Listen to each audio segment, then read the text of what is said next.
Hello दोस्तों, स्वागत है आपका हमारे यूट्यूब चैनल आईएएस फर्स्ट पर। दोस्तों, आज के इस वीडियो में हम बात करने वाले हैं यूपीएससी के प्रीलिम्स पॉइंट ऑफ व्यू से इम्पॉर्टेंट क्वेश्चन की, जिसकी हम प्रैक्टिस करने वाले। तो चलिए शुरू करते हैं। आज का पहला क्वेश्चन है, which of the following statements best describe the carbon levy often discussed in the context of global climate trade. Options आपको दिख रहे होंगे। मैं सारे ऑप्शंस आपको पढ़ के नहीं सुनाने वाला हूँ, मैं सीधे आंसर बताने वाला हूँ। तो ऑप्शन ए नहीं है, ऑप्शन बी भी नहीं है, ऑप्शन सी भी नहीं है, ऑप्शन डी आंसर है, a price imposed on carbon emission to encourage industry to reduce their footprint. तो दोस्तों, कार्बन लेवाई क्या है या लेवी जो भी बोल सकते हैं, वो हम बात कर लेते हैं। तो दोस्तों सीधे है डी ऑप्शन। जो अगर बात किया जाए तो ये उद्योगों को अपना उत्सर्जन कम करने के लिए, ये उद्योगों को प्रोत्साहित करने के लिए होता है कि भाई वो अपना कार्बन उत्सर्जन कम करे, उसी के लिए ये मूल्य लगाया जाता है।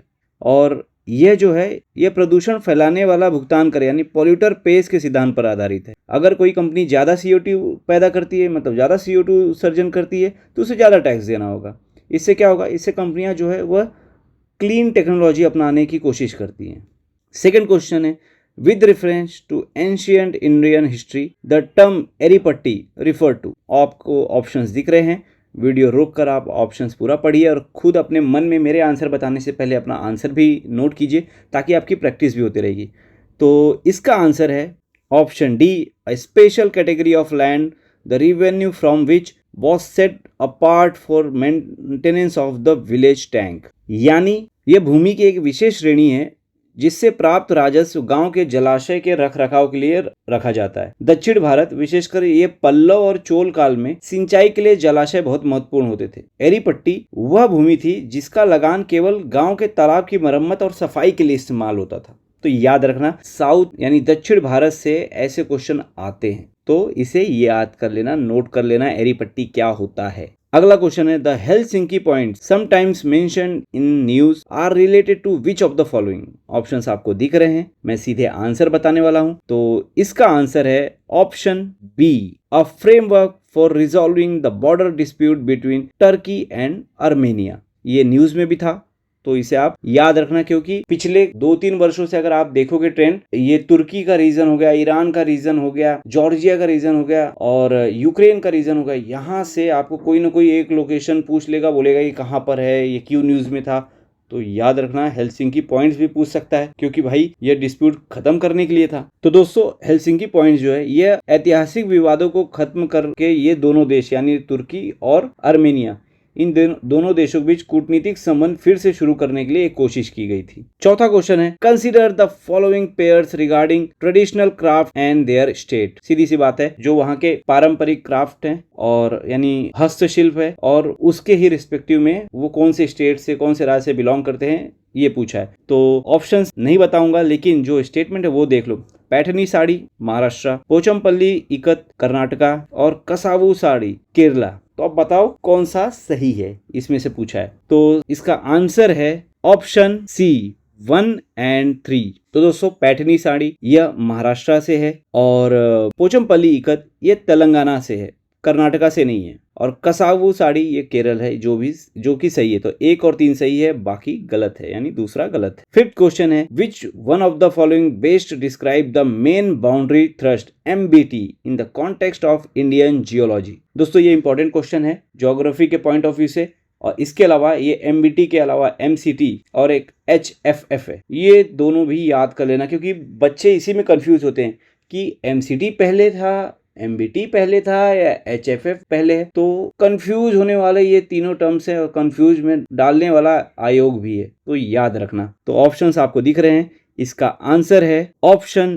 B, the boundary between the lesser Himalaya and the Shivalik. तो दोस्तों, मेन बाउंड्री थ्रस्ट यह लघु हिमालय यानी लेजर हिमालय और शिवालिक के बीच की सीमा है। और हिमालय का जो निर्माण है आपको पता है, 2 प्लेटों के टकराने से हुई थी, यूरेशिया प्लेट और भारतीय प्लेट, और उसी से हिमालय का निर्माण हुआ है। तो उसमें ना 3 तरह के बाउंड्रीज हैं। MCT है यानी मेन सेंट्रल थ्रस्ट, MBT है मेन बाउंड्री थ्रस्ट, और HFF है हिमालयन फ्रंटल फॉल्ट। तो ये तीनों का याद रखना। देखो कंफ्यूजन कहाँ होता है मालूम है, MCT और MBT में। तो याद रखना, हमेशा B के पास C आता है, लेकिन यहाँ पर सी पहले आएगा, बी बाद में आएगा, ये याद रखना। तो मेन सेंट्रल थ्रस्ट यानी एमसीटी जो है ये बृहद हिमालय और लघु हिमालय के बीच में, एमबीटी लघु हिमालय और शिवालिक के बीच में, और एचएफएफ ये शिवालिक और उत्तरी भारत के मैदानों के बीच। तो याद रखना। नेक्स्ट क्वेश्चन है, the global gender gap report is released by which of the following organisations. Options आपको दिख रहे हैं, सीधा सीधा इसका आंसर है option D, world economic forum. दोस्तों कमेंट बॉक्स में कमेंट करके बताना है इस साल ग्लोबल जेंडर गैप रिपोर्ट में भारत की स्थिति यानी भारत की रैंकिंग क्या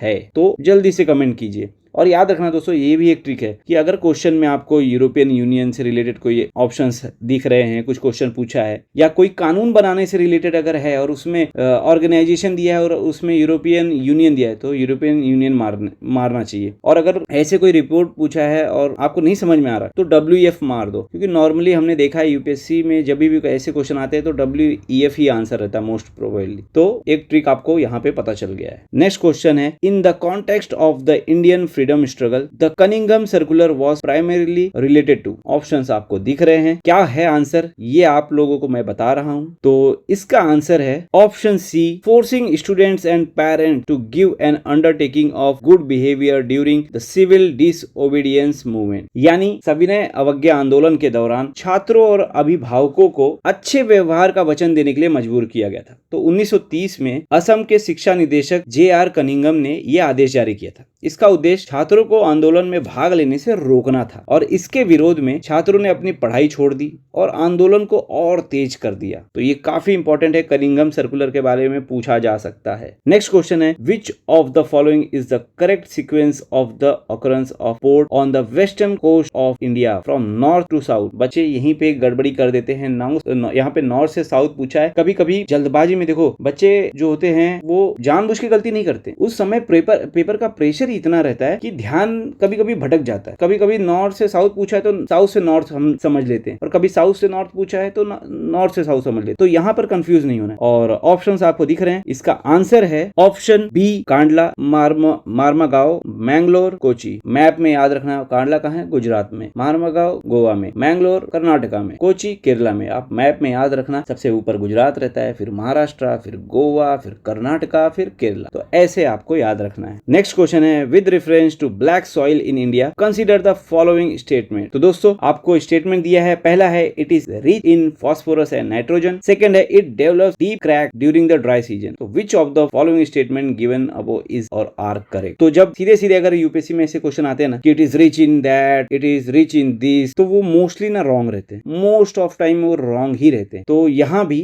रॉन्ग ही है। तो ऑप्शन 1 अगर हमने हटा दिया तो बचता क्या है? ऑप्शन 2। ऑप्शन 2 क्या है? It develops deep crack during dry season. ये तो आपको पता ही होना चाहिए कि ब्लैक सॉइल यानी रेगुर की मिट्टी है, और यह जब पानी नहीं रहता है, इसमें पानी जब कम हो जाता है तो इसमें दरारें पड़ जाती है। ये बिल्कुल सही है। तो option B 2 only right answer है। तो काली मिट्टी के बारे में अगर बात करेंगे तो नॉर्मली जो ड्राई सीजन होता है उसके दौरान इसमें गहरी दरारें पड़ जाती है। काली मिट्टी में जो है क्ले की मात्रा अधिक होती है, गीली होने पर यह फूल जाती है और चिपचिपी भी हो जाती है, लेकिन जब सूखती है तो इसमें बड़े दरारें पड़ जाती है। इसे सेल्फ प्लफिंग यानी स्व जुताई वाली मिट्टी भी कहा जाता है, क्योंकि दरारों के माध्यम से इसमें हवा यानी ऑक्सीजन अंदर तक चली जाती है। नेक्स्ट क्वेश्चन है, the McMahon line is the boundary between which of the following areas. Options दिख रहा है, मैप अपने सामने आप रख लीजिए, या अपने दिमाग में मैप को अगर बिठा के रखे हो तो वो भी सामने अपने दिमाग के सामने, अपनी आंखों के सामने आंख बनकर ला दीजिए। ऑप्शन इसका सही है, क्या है वो आपको भी पता है लेकिन मैं आपको बता दे रहा हूं। तो इसका आंसर है option B, the Himalayan region of India and China. तो दोस्तों ये था हमारा आज का 10 क्वेश्चन। होप सो आपको ये क्वेश्चन इजी लगे हों, और आप लोग कमेंट बॉक्स में कमेंट करके जरूर बताना कि 10 में से आपने ईमानदारी से कितने क्वेश्चन राइट किए और कितने क्वेश्चन रॉन्ग किए। तो ठीक है दोस्तों,